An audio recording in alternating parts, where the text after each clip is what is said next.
Right. వర్షాలు పడే ధాన్యంలో తేమ శాతం పెరిగిందని రైతులు ఆందోళన చెందాల్సిన అవసరం లేదని మంత్రి కందుల దుర్గేష్ తెలియజేశారు. ప్రతి ఒక్కరి నుండి ధాన్యం సేకరిస్తామని హామీ ఇచ్చారు.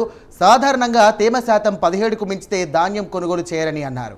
కూటమి ప్రభుత్వం తేమ శాతాన్ని పట్టించుకోకుండా రైతుల నుంచి ధాన్యాన్ని కొనుగోలు చేస్తుందని చెప్పారు.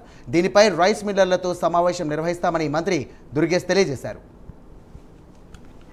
ధాన్యాన్ని సేకరిస్తాం, ఇందులో రైతు ఇబ్బంది పడక్కలేదు. ఒకవేళ వర్షం వచ్చి తేమ పెరిగింది, తేమ శాతం ముందుగా తీసుకోలేమో అనే నిర్మాణం కూడా ఒక అక్కర్లేదు. ఎంత తేమ శాతం ఉన్నప్పటికీ కూడా దాన్ని తప్పనిసరిగా తీసుకుంటాం. 17% ఉండాలండి. 17% ఉంటే దాన్ని మించితే తీసుకోకూడదు, కానీ మించినా తీసుకోమన్నట్టుగా మనం ఇక్కడ ఒక రకమైనటువంటి ఆదేశం ఇవ్వడం జరిగింది.